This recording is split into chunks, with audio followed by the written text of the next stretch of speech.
आता आपल्या आवडत्या मालिकेचे संपूर्ण भाग मालिका प्रसारित झाल्यानंतर लगेचच पाहू शकता फक्त सन नेक्स्ट वर. भारतातील प्रेक्षकांसाठी मोफत सेवा. या घरातल्या समद्यांनी तुला बाहेर काढायचा प्रयत्न केला तेव्हा म्या तुला साथ दिली, तुझ्या पाठीशी उभं राहिले. आजवर फक्त एकदा तुझ्याशी बोलणं तोडलं, ते बी घरातल्या समद्यांनी तुला चोर ठरवलं म्हणून नाही, तू माझ्या सुंदरला थप्पड मारली म्हणून. पण मॅडम माझा तुमच्यावर अजिबात राग नाहीये. पण माझा हाय. आज सुंदरची जी हालत आहे ती तुझ्यामुळे. तो संन्यासी झाला याला बी तूच कारण आहे. हे कळतंय का तुला?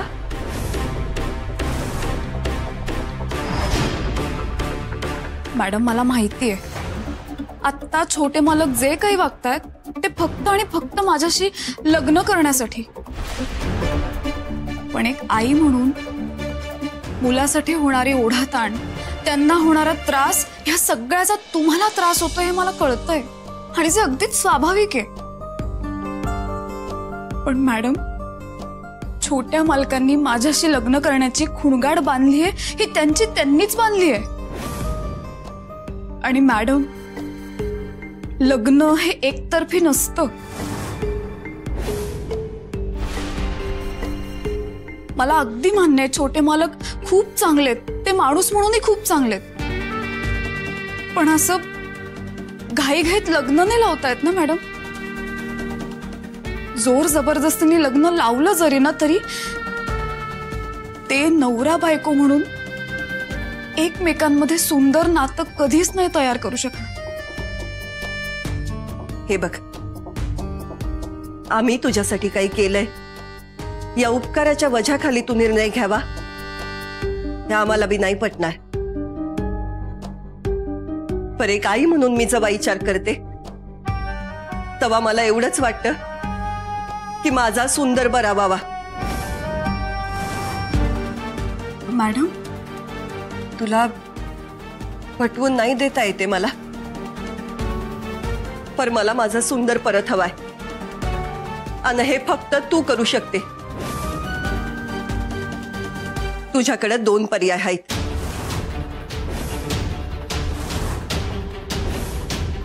सुंदरला बदल नाहीतर त्याच्या संग लगीन कर.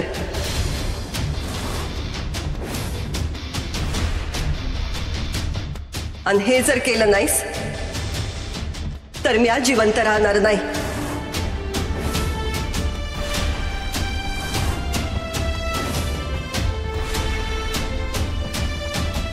तू जाऊ शकतेस.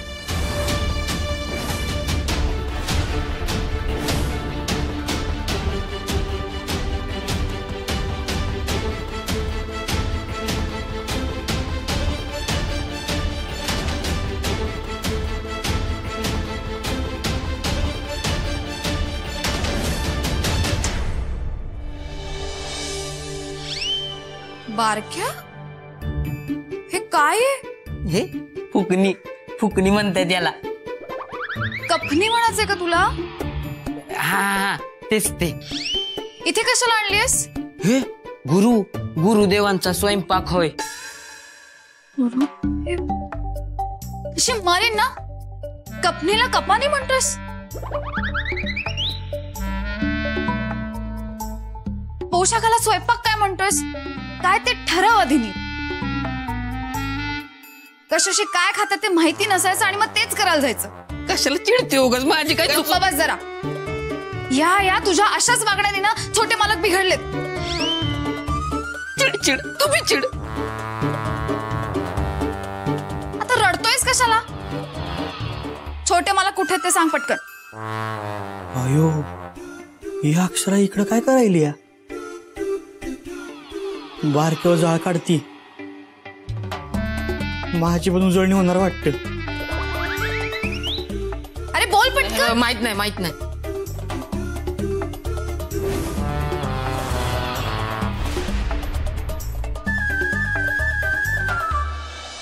अरे देवा, ही तरी इकडेच यायला लागली. आता काय करायचं?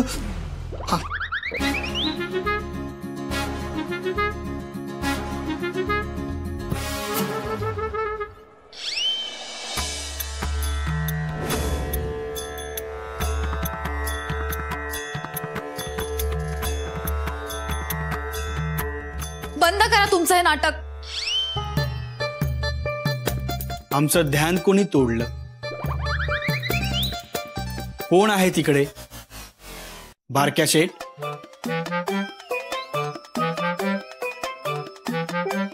तुम्ही हे सगळं मला त्रास द्यायला करताय ना?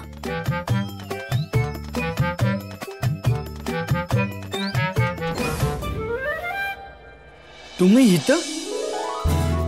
हे बघा, या खोलीमध्ये बाईला जागा नाही. बारक्या शेठ,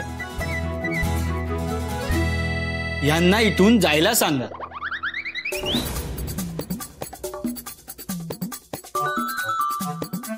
बास झाला आता.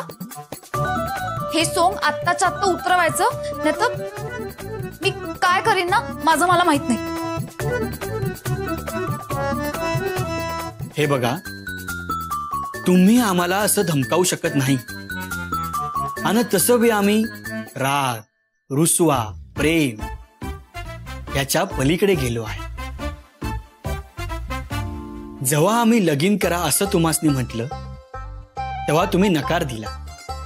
तो तुमचा अधिकार होता. आता आम्ही संन्यास घ्यायचं म्हणलं तर तो आमचा अधिकार आहे. तुम्ही तुमच्या मतांवर ठाम राहा, आम्ही आमच्या मतांवर ठाम राहतो.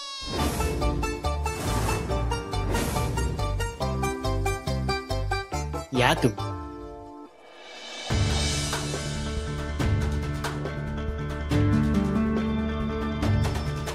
छोटे मालक, तुम्ही मला जायला सांगताय आणि तुमच्या ह्या निर्णयांनी तिकडे मॅडम मला दोष द्यायला लागल्या.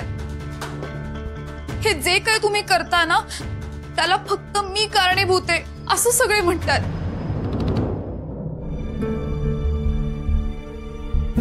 ते काही नाही. आत्ताच्या आत्ता चुपचाप हे कपडे बदलायचे आणि मी ठीक सांगते. आहे,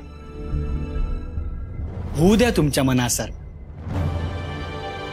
आम्ही सुंदराचार्य सौताला जुन्या सुंदर मध्ये बदलायला तयार आहोत.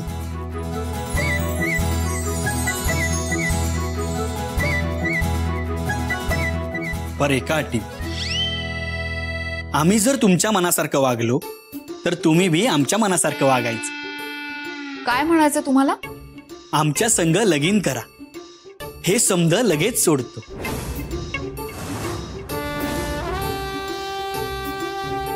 ते शक्य नाही.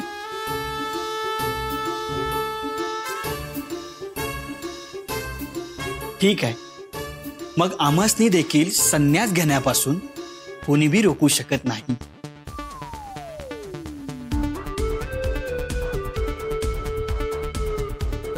छोटे मालक, तुम्ही मला ब्लॅकमेल करताय? ठीक आहे, पण एक लक्षात ठेवा, तुम्हाला जे हवंय ते होणार नाही. माझं चॅलेंज समजा हवं तर. हे सोंग तुम्हाला लवकरात लवकर उतरवायला लावलं नाही ना तर अक्षरा नाव लावणार नाही मी.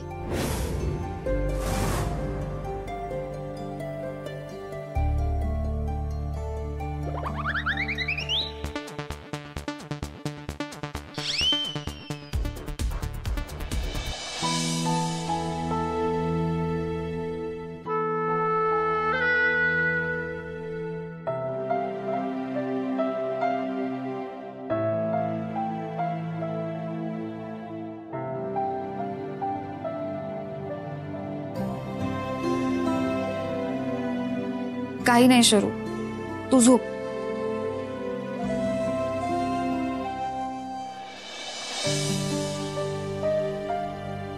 शरू, शपथ नको नका घालू. खरंच काही नाही झालंय. तुम्ही कोणीच विश्वास का नाही ठेवत माझ्यावर? का सारखे वेटीस धरता मला?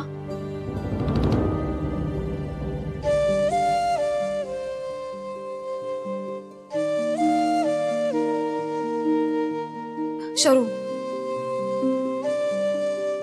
सॉरी.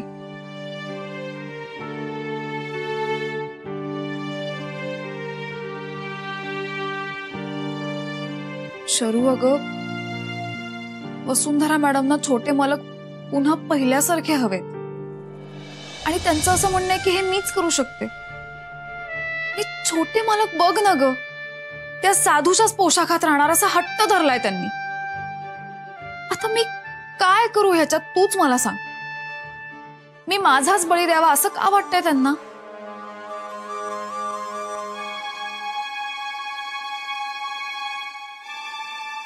हो शरू, मला माहितीये वसुंधरा मॅडम माझ्याबद्दल असा कधीच विचार नाही करणार, पण एक आई हळवी झालीये ग, आणि तिला तिचा मुलगा पुन्हा पहिल्यासारखा आपल्याकडे परत आलेला हवाय. ह्या सगळ्यामध्ये माझ्या भावनांचा खेळ होतोय ना ग. पण ते काही नाही, मी उद्या सकाळीच मॅडमना भेटते आणि सांगते की मी ही नोकरी सोडतेय. जो तो आपापल्याच आयुष्याचा विचार करतोय ग, मलाही माझं आयुष्य आहे ना.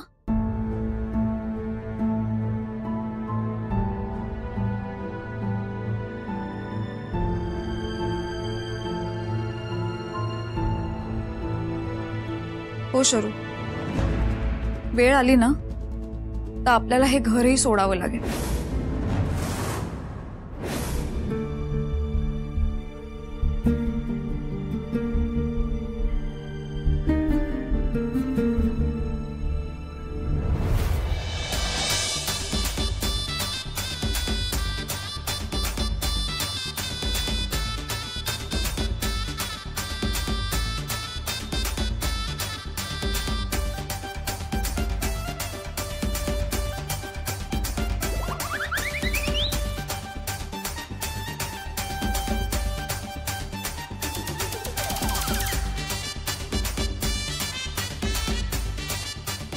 हायला असं कुठे असतंय वय?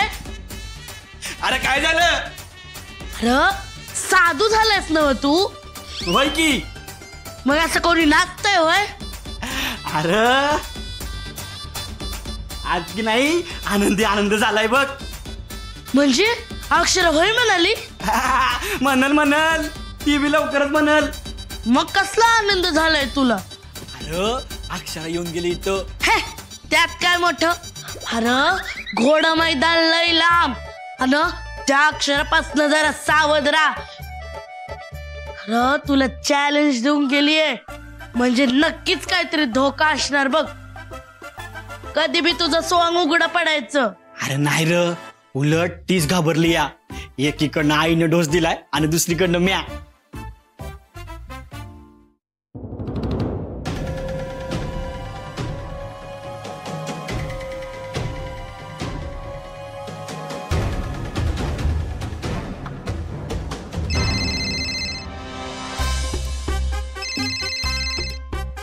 ए बघ बघ, घाबरली आहे म्हणून फोन करते. अजिबात उचलू नको, तिच्या मनात काय आहे ते कळायला पाहिजे.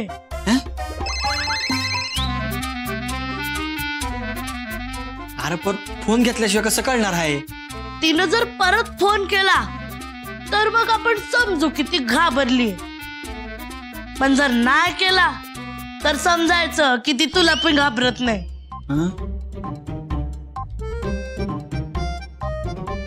अरे आता येईना की फोन.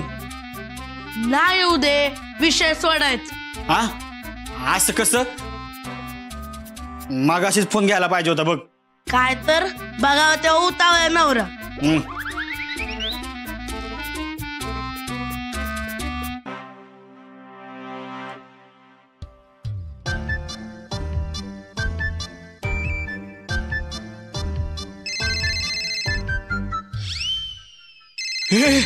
आला आला आला, हे बघ व्हिडिओ कॉल, व्हिडिओ कॉल.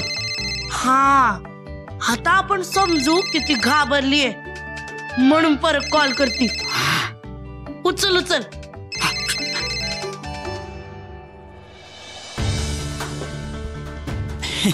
हायो शर्वरी, तू आहेस होय? हा काय म्हणलीस? अक्षरा कुठं आहे?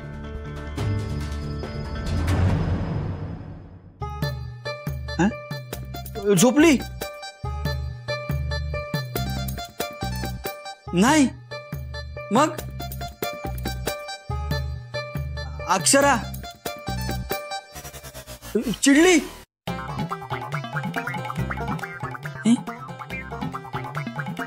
अगे शर्वरी, तू काय बोलतीस ना, मला काय बी कळणं झालंय बघ.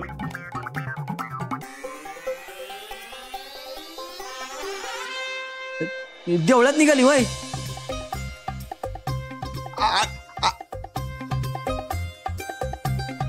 शरू, काय चाललं होतं ग तुझं?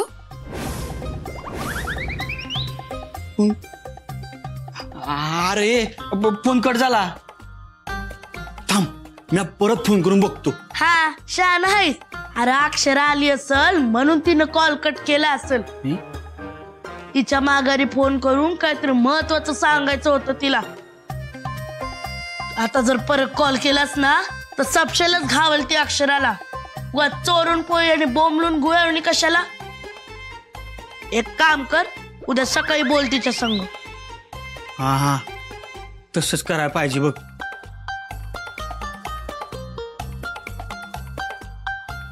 काय चाललं होतं तुझं? बरं ऐक, उद्या सकाळी आपण हे घर सोडतोय. शरू, तूच समजून घेऊ शकतेस मला. उद्या सकाळीच मी याबद्दल वसुंधरा मॅडमना सांगेन आणि मग आपण इथून जाऊया. चल, आता उशीर झाला झोपायला. चल.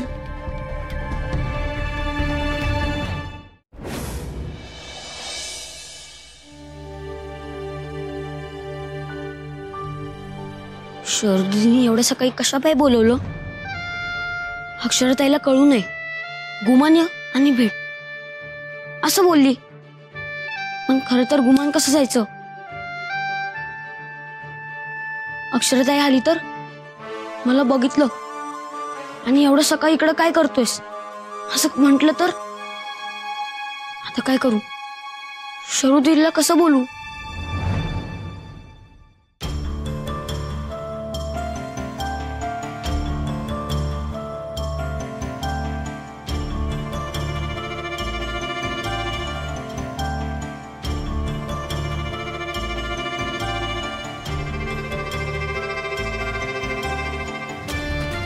काय करू? दरवाजा वाजू की नको? अक्षराताई बाहेर यायची नाही ना व?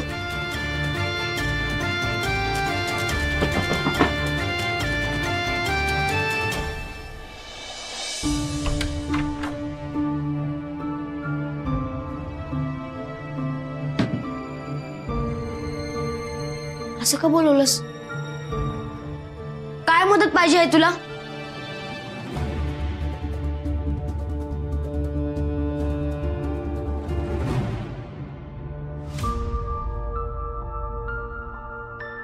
आम्ही घर सोडून जाणार आहोत. ताई खूप चिडलीये.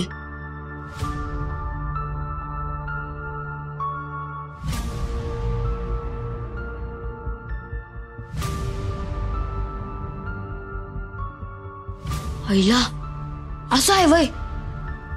तू नको काळजी करू, मी भेटतो ज्युनियरला.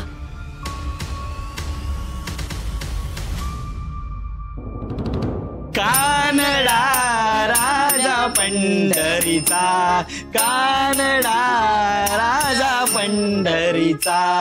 अरे वा, भारी चाललंय की तुझं. आवडलं नाही काय तुम्हासनी? गवळण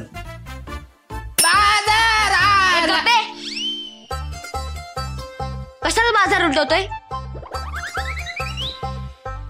ह्यासनी हे देखील आवडलं नाही. पवाडा म्हणू स्वामी. ए गप्पे, पवाडा म्हणू का? आणि काय रे, काल पण तो विद्यार्थी होता आणि आज लगेच संन्यासी झाला. कोणाचं काय आणि कोणाचं काय? सोम्या, स्वामी सोम्याजी. सोहमराव, त्याचं काय आहे? ए, तू आपलं सोम्याच बोल. पुढे राव म्हणलं की उरावर दगड ठेवल्यावानी वाटतं. काय हालत करून घेतलीस दोस्ता. बरं ऐक, मी इकडे मित्र म्हणून आलेलो नाही. मला शरुदीने इकडे धाडलंय. कशा पायी? तू अक्षराताईबरोबर का भांडलास? झालं आमचं भांड. पर तुम्हासनी शर्वरीनं इथं का धाडलं आहे? खूप झालं. इथे राहिले ना तर हे अत्याचार असेच सुरू राहतील. गृहीत धरतील लोक आपल्याला. त्यापेक्षा इकडनं निघालेलंच बरं. हा जो खेळ करून ठेवलास ना तू, त्याच्या पायी तुझी आई अक्षराताईला येटीस धरायला लागली. आणि दुसरीकडे तू त्यांचं ऐक बी नाही. मग त्या कशा पायी इकडे राहतील? त्यांनी घर सोडायचं ठरवलंय. आयो